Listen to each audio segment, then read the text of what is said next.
So Spider-Man Homecoming is going to have quite an interesting web of tales to spin. Originally estimated to only get about $85 to $90 million in its opening, of course that weekend it went on to make $117 million, blowing away all expectations for the third iteration of the character in less than 15 years.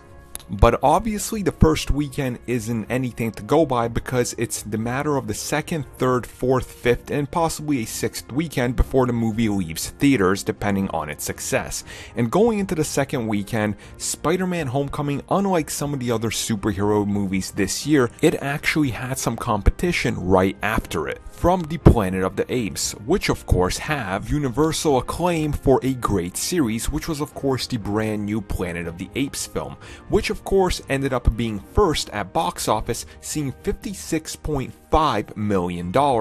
with Spider-Man trailing behind in second place with $45.2 million. Now the really obvious thing here is the fact that Planet of the Apes opened far less than the last movie, and Spider-Man took a dive for the worst. Now when we go actually look at the numbers for Spider-Man, we see that it took a 61% drop in its second weekend, which is identical to the drops that were seen by Spider-Man 3 and The Amazing Spider-Man 2. Now the most obvious thing that goes into this is the fact that this movie is actually way more profitable than those, considering Homecoming only came in with a budget of $175 million,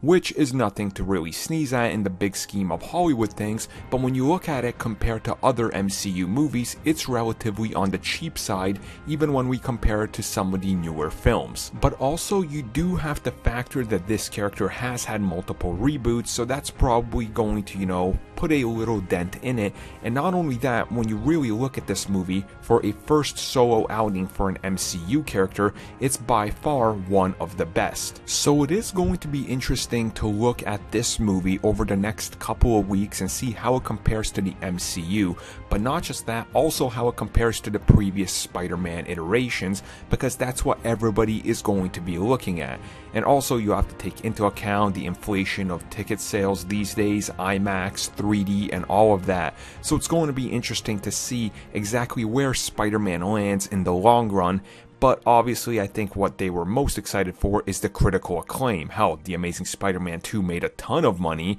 but the critical reception was the death of the franchise. So I'm pretty certain with this one, they're very confident considering it's one of the highest rated comic book movies of all time.